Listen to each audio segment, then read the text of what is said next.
किसी भी दृष्टि से रासलीला का जो प्रसंग है वो दूषित प्रसंग नहीं है, बल्कि अधिकारी पुरुषों के लिए तो ये संपूर्ण मनोमल को नष्ट करने, मन में और भी कोई विकार है, इस कथा को सुनने मात्र से जीव के मन का मेल नष्ट हो जाता है।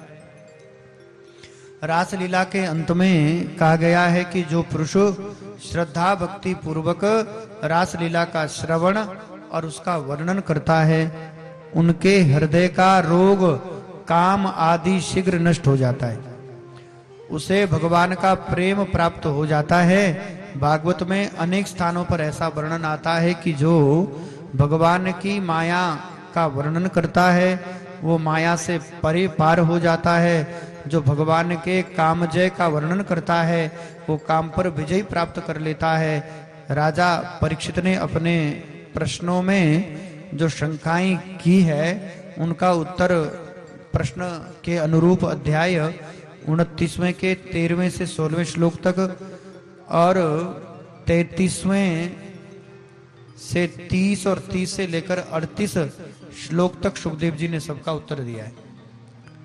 उस उत्तर में वो शंकाएं सब हट गई है, परंतु भगवान की दिव्य लीला का रहस्य नहीं खुलने पाया, लीला का रहस्य नहीं खुला महाराज जी। और संभवतः उस रहस्य को गुप्त रखने के लिए 33वें अध्याय में रास लीला के संपूर्ण प्रसंग को समाप्त कर दिया। क्यों?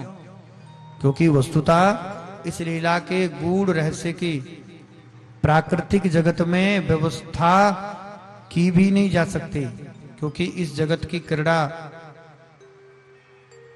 की क्रीड़ा ही नहीं है दिव्य रास लीला। ये तो उस दिव्य आनंद में रस राज्य की चमत्कारिकमय लीला है, जिसके श्रवण दर्शन के लिए परमहंस मुनिगण सदा उत्कंठित रहते हैं। कुछ लोग इस लीला प्रसंग को भागवत के में क्षेप मानते हैं, वो वस्तुतः दुराग्रह करते हैं, क्योंकि प्राचीन से प्राचीन कृतियों में भी ये प्रसंग मिलता है। जरा विचार करके देखने से वो सर्वथा सुसंगत और निर्दोष प्रतीत होता है। भगवान श्री कृष्ण कृपा करके ऐसी विमल बुद्धि दे जिससे हम लोगों का इस कुछ रहस्य समझने में, बुद्धि में सामर्थ्य में प्राप्त हो।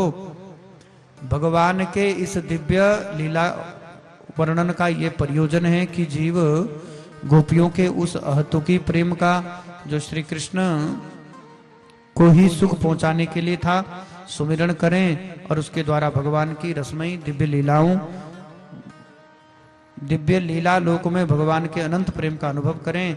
हमें रास लीला का अध्ययन करते समय किसी प्रकार की शंका इसमें नहीं करनी चाहिए। ऐसा भाव जीव का सदैव ही रास लीला के प्रति बना रहना चाहिए। बोले वृंदावन बिहारी लाल की जय।